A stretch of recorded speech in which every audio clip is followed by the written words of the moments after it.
close. The Jaguars held the Bills to just 3 points in the AFC wildcard game and will now face the Steelers for the division crown. USA Today Sports. New Orleans. There are a lot of ways to win games, and Drew Brees and the New Orleans Saints used every last one of them.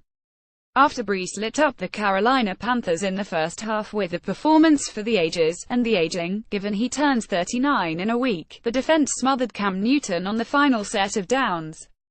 A 17-yard sack by Von Bell sealed the 3,126 win and extended the Saints' season for at least one more week. The Saints play the Minnesota Vikings next Sunday in the divisional round. You try to enjoy as many of these moments as possible, Brees said after the game, because they're not going to last forever. He's more aware of it than ever now. It's not just his age, though he knows the window on his career is closing.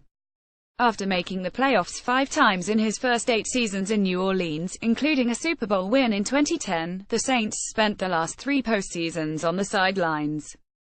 The Super Bowl core was gone, and the roster was in a constant state of transition.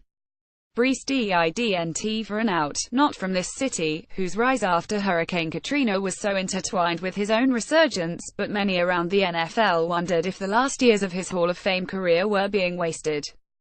But Brees, just as he had when he arrived, could see there was something better to come.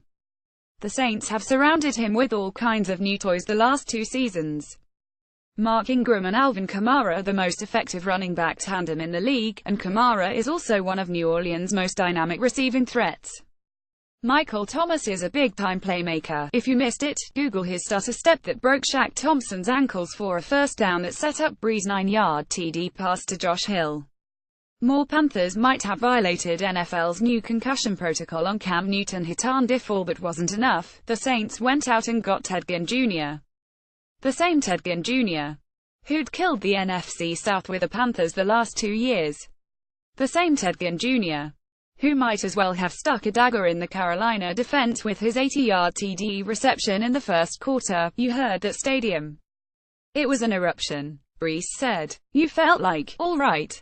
You need those moments throughout the course of a game to provide that momentum and confidence, and it's for everyone. It creates that atmosphere that, no matter what, we're going to find a way to win. The play came after the Saints couldn't get anything going on the first 2 possessions, with Carolina clamping down on Ingram and Kamara.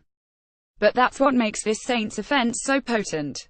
Take away 2 guys, and it opens things up for others. You take us away, we've got other elite players, Ingram said. And Brees at the heart of all of it. He's a once-in-a-lifetime quarterback, Ingram said. The Ginn TD would be the first of 8 completions in a row for Brees, and 11 of 13 as the Saints built a 216 lead. His QB rating at the half was 151.4, highest in an NFL playoff game since Kurt Warner in the 2008 NFC Championship game. It blew the thing wide open, Brees said. I think it broke the seal for us offensively and got the crowd rolling. As explosive as Brees and the Saints' offenses, they wouldn't be here if there hadn't been a marked improvement in their defense this season. Newton and the Panthers got their yardage. They finished with 413 to New Orleans 410, but the Saints managed to get the big plays when they needed them. After giving up a 56-yard touchdown catch to Christian McCaffrey with 409 left, the Saints had a 4th and 2 at the 12-minute warning. Convert, and the Saints could run out the clock. But Brees was intercepted by Mike Adams, and the Panthers had the ball at their own 31 with 151 left to play. Newton, who'd been cleared to return to the game before the McCaffrey touchdown in an apparent breach of the newly toughened concussion protocol, took the Panthers to the New Orleans 26 with his first 2 passes. A holding call against New Orleans moved them to the 21, but after an incompletion, Newton was called for intentional grounding. After another incompletion, Von Bell burst off the line and threw Newton to the ground like a ragdoll for a 17-yard sack. The game was over. Brees and the Saints were marching on. Follow Nancy Armour on Twitter at @NREMA. Photos best of NFL wildcard games.